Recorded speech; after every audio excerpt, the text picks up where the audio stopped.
I'm Kurt and I'm a director. I'm Brenson and I'm an actor. And this is Exposing Film. Hence the tinfoil hats.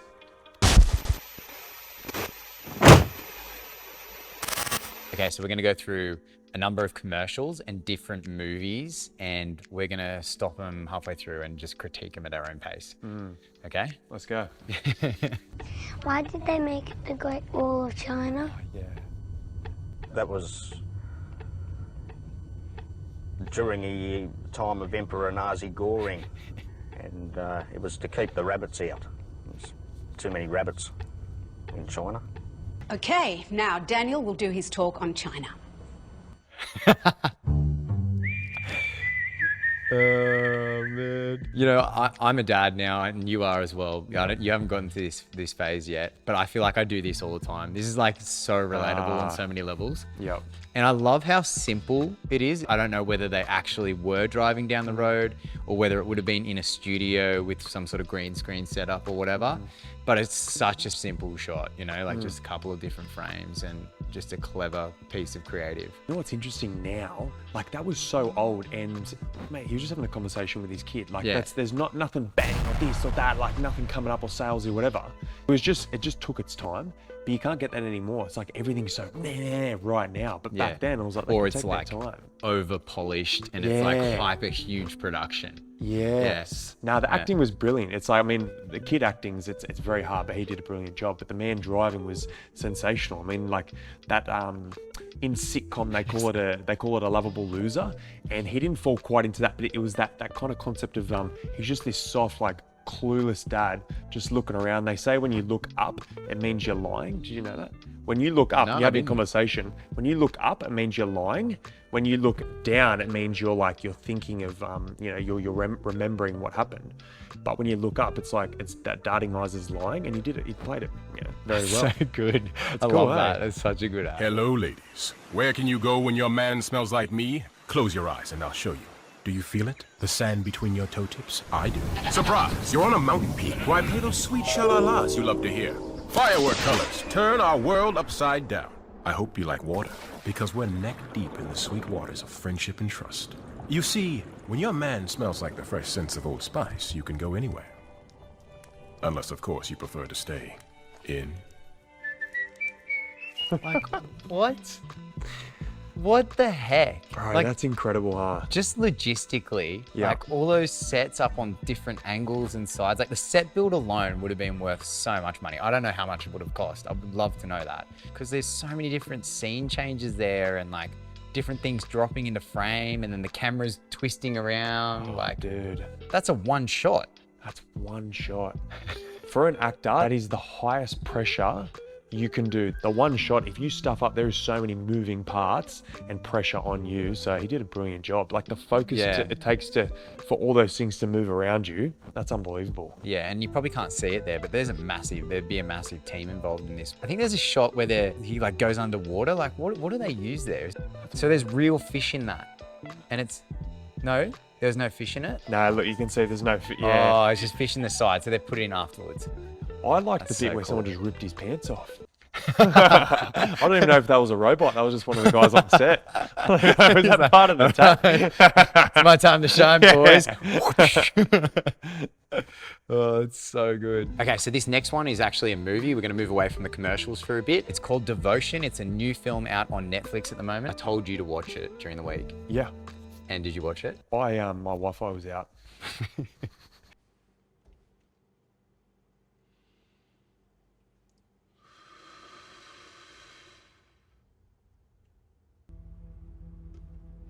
Your monkey ass shouldn't even be flying. The main actor, he says all these things that people have said to him in the mirror. It's like his kind of way of like pumping himself up, and like it's like his way of getting through hardship and hard times.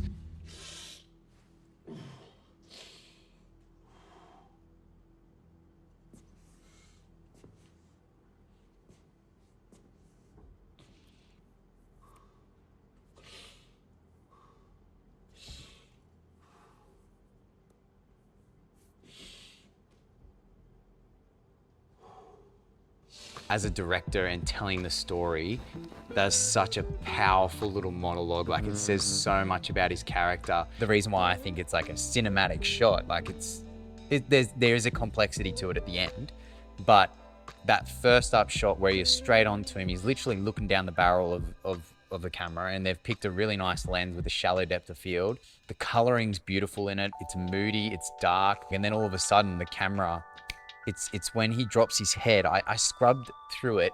I must have scrubbed through it like 10 times or so. Still haven't quite worked it out, but there must be a cut when he drops his head, and they've positioned the camera in the exact same spot, because it kind of lifts a little bit and like sort of like moves back and then twists around and reveals that it's a mirror on the other side. So that wall would be a false wall. And for that first shot, he comes straight up to the lens. And then for that second shot, they've put the false wall in. I don't know how they've done it. I don't know how they've done it. Clean. It was so clean. It was so clean. I love talking to this stuff about like with you, because it's like the lighting and all that stuff, I don't even notice that. Like, I'm looking at the acting and maybe it's, vice versa, but like now you point these things out. Like, it's so interesting. One thing I love about this actor, he's come in with a thing of what actors call loading. He hasn't just walked in, he's finished his smoke and he's walked in and delivered this thing. He's gone and sat with something, whether he's studied the Meisner technique, the Stanislavski or whatever it's called. Like, there's all these different things where you have to prep your loading, and some actors will go and bash a wall to get a physical anger to trick their body, or some actors will go and get an element of truth and I lost my sister at this point, I'm going to feel sad, and you come in with this. Like, he sat with something. So this guy had every reason to punch the mirror, to yell, all these things, but he keeps it maintained so the audience does it for him. Yeah, I think that was just a super powerful scene, and I'm gonna work out that mirror shot. I'm gonna work it out, I tell you what. I was literally sitting there. It ruined the whole movie for me, because from that moment onwards, I just couldn't stop thinking about it. Like the depth in it. I don't know. It's just so hard. It's so hard to know, because it feels like it's like shot on like a 90 or a 50mm lens, where to be in front of that mirror, you'd have to be on a 24mm. Anyway. Wow. It baffled me. So it's not an iPhone shot. Yeah, definitely not an iPhone shot. Clear that up, yeah. Okay, so our producer Sam is springing on us another mirror shot, another trick mirror shot for us to view. Okay. So we're going to view this one now. I've seen this one before, by the way.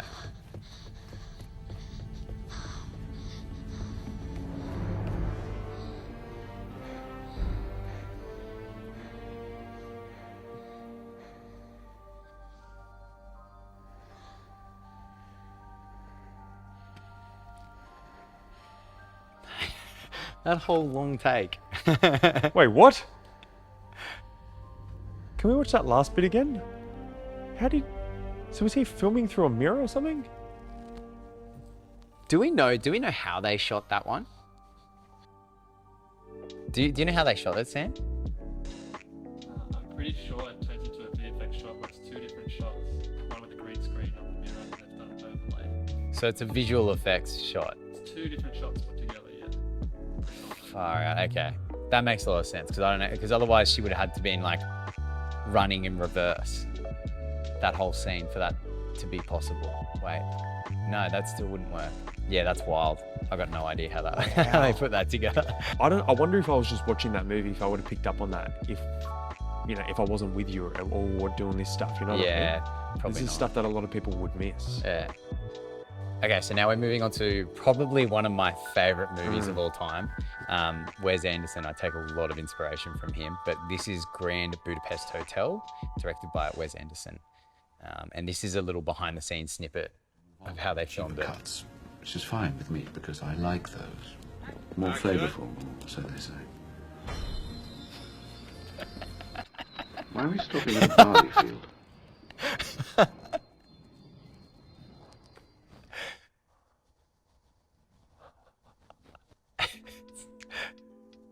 All right, stop there. All right. I love his style because it's all square shots. It's all like, very linear and stuff like that. And you can get away with doing things like that. Yeah. The production is so beautiful and cinematic, but it's so simple at the core. Like, that's literally what you would do in like a feature film. You know what I mean? Like DIY something together to get like a train shot, right? Because you don't have enough budget to actually sit in a train. He's probably got enough budget Oh, to yeah. sit in the train, but he just likes the idea of being able to control it. So he builds his own little mini set where they get crammed in there. And then think about the actors. They're in the freezing cold and they have to act like they're warm. Yeah, on a trolley. On a trolley. Getting pushed through the snow, acting like they're on a cozy train. I always love like how when you watch the actual scene, like how intimate this feels. Like they're in this little tight little. Then you see it's behind the scenes. There's just people walking around the snow, all moving pieces. You're like, this is crazy. Yeah, you expect it to be in some amazing, warm, cozy train. Yeah. But the focus from the actors, like it's brilliant. Yeah.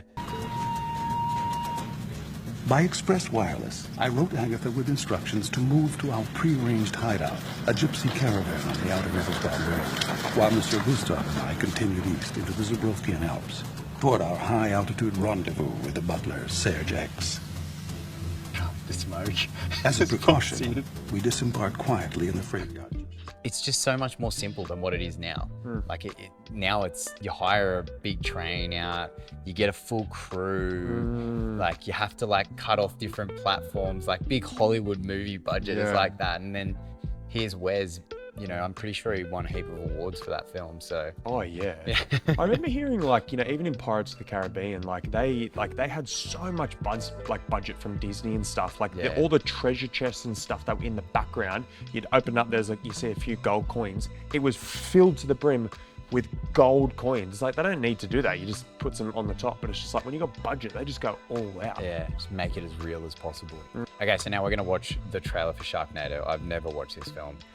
Have you actually watched this? I think I got 2 or 3 minutes in. Yeah, it's not. It won an award for comedy, but it's not a comedy. It definitely did it. Yeah. It definitely did. It's really bad. Like, even from the title of this, how does something like this pass? Hurricane David is poised to be the first. It's a storm. That's what's driven them all up north. I've never seen so many up north so bold. And there's a couple of, like, known actors. It's not even raining. It's flooding here. And not the plumbing, the ocean. You need to go home. I'm not going anywhere. Storm's coming and it's coming fast. Just can't sit back and watch this.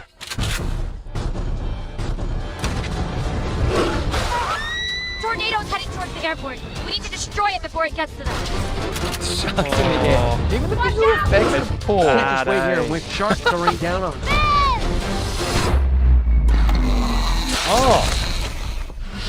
We're gonna throw bombs into the tornadoes. It's too dangerous. Too many of them. We're gonna need a bigger chopper. I've seen enough. Claudia, move! This reminds me, oh my gosh. Can you just zoom in on that in the background here? Just like the shark. Look at that. Look at that. Come on. And this was like a Hollywood blockbuster. I don't know. It's like a cartoon drawing. Oh, maybe it was like high school students. No, I'm joking. This is crazy. I kind of want to watch the whole thing. It's so bad. How do things like this get through? Literally, Sharknado. How did you get through Hollywood? I don't know. That was my question. All right, so we're going to finish on a high note now with a Tourism Australia commercial, Super Bowl commercial. So good. So let's get into this one. This is as good as it gets. That's not a knife. That's a knife. You right there, mate? Nothing to see here, man. Just getting a clean shave with my machete. See you next week, Barry. This isn't a movie. No. It's a tourism ad for Australia. Yes. But listen, you're the best Crocodile Dundee since Crocodile Dundee. Really? Yes, really. And we had the best trip ever, didn't we? It was pretty sweet. Hey, there are some great flight deals to Australia right now. Dude, I get it. It's not a movie. It's a... I love it. That's sick, huh? Yeah. One of the sound guys that works for us sometimes, he contracts for us, he worked on that actual commercial. And they literally go around to every single location around the country and filmed at all these different spots. There's heaps more places where they went, and they had to chopper in like a crew of 30 people, everyone's equipment to get to this one tiny remote location. He's like, we got there and it was like, we probably could have just done it a bit closer to the airport. He's like, someone's just had the say of like, nah, this spot's perfect for it. We'll do it here. Like, it's so fascinating. That's so cool. Mate, it's because they say, like, don't they say Australian cinematography is some of the best in the world? Like, you look at some of those surfing movies we've made, like, there is some crazy, like, whatever you call it, landscape shots and stuff, but it's beautiful. But it's cool seeing, like, it's just classic comedy, like, getting just two polar opposites. They get the most American, you know, Danny McBride, he's, like, so, like, patriot looking, like, he's sounding, and then you get, like, Aussie, obviously, Chris Hemsworth. Yeah. Put them both together. Like, that would actually be a sick movie if it was, you know, gonna be a movie. Yeah. Okay, we're gonna leave it there because that was a good one to end on. I don't want to bore you with any more Sharknadoes. Oh mate, that was terrible. But guys, please leave a comment below if you enjoyed today's video. And if you did, please give us a thumbs up. And if you haven't already, subscribe to our channel because honestly, guys, what are you doing? We're going to be uploading weekly content for you. And if you want to see Brenton back on this channel again, doing this episode with us, let us know below. Yeah, please. I need a job. Yeah, I mean, he needs to do something. Yeah, thanks. And make sure you comment as well because we've got so many good ones to review. Make sure you comment if there's anything that you want us to review. Yes, comment below because we would love to jump into it. Anyway, guys, we'll see you in the next video. Bye.